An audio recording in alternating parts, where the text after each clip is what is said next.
Have you ever wanted to get close to someone, but when they finally do, something inside you freezes? You crave connection, yet when love shows up, you pull away. You start overthinking, doubting, or even sabotaging something that could have been beautiful. If this sounds familiar, you're not broken. There's a reason behind this. Most people think fear of intimacy means you just don't want love. But that's not true. You want it deeply. You just learned, somewhere along the way, that closeness isn't always safe. Maybe as a child, love was inconsistent, sometimes warm, sometimes cold. Maybe you opened your heart once and got hurt so deeply that your brain decided, never again. You see, your nervous system remembers what your mind tries to forget. It learned that love can mean pain, rejection, or abandonment. So every time someone gets too close, your brain quietly whispers, be careful. That's not your fault. That's protection. For some, intimacy feels like a threat because it requires vulnerability, to be truly seen. And if you've ever been judged, used, or betrayed, that kind of openness can feel terrifying. So you build walls, maybe with humor, distance, or pretending you're fine.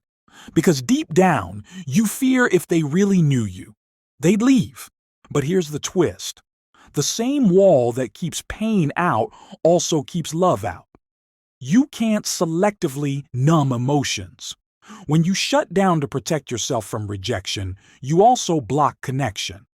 That's why even when someone loves you, it never feels enough. Because your brain is still in defense mode, scanning for danger that doesn't exist anymore. Intimacy struggles aren't always about others. They're often about you versus your own history. The memories you haven't healed yet. Maybe you grew up having to be the strong one, taking care of others, never letting your guard down. Maybe you were taught that showing emotions is weakness. So now, even when you crave affection, it feels unnatural to receive it. And in relationships, this shows up in small, quiet ways. You might pull away when things get too serious. You might pick fights right before things feel too good, not because you want to, but because your brain's trying to regain control, because comfort is unfamiliar. Chaos feels safer. At least you know how to survive it. Sometimes it's not even trauma. It's emotional neglect. When no one ever asked how you felt, so now you struggle to express it. You learn to silence your needs, to be low maintenance. But deep inside, you crave someone who will notice your silence and ask anyway.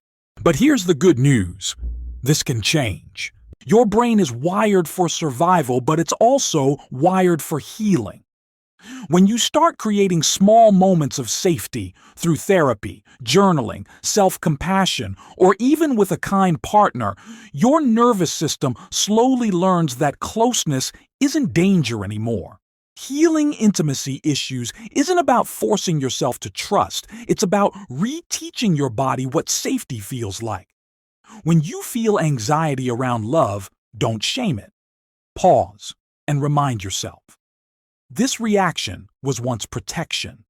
You don't need to get rid of it overnight. You just need to show your mind that it's safe now. And if someone truly cares for you, let them in slowly. Communicate your fears. Real intimacy isn't perfect closeness. It's honesty in your imperfections. It's saying, I'm scared to lose you, and being met with, it's okay, I'm not going anywhere. Because love that heals doesn't rush. It listens. It waits. It makes you feel at peace, not in pieces. So, if you've been struggling with intimacy, remember, you're not cold. You're cautious. You're not unlovable. You're protecting a heart that's been hurt before, and the fact that you're aware of it means you're already healing. Intimacy isn't about losing yourself in someone else. It's about feeling safe enough to be yourself with them. And maybe the first step isn't finding the right person, but learning to stay when love finally feels safe. This is Mind Ripple, where awareness begins. If this video helped you understand yourself a little better, subscribe for more content that heals the mind and heart.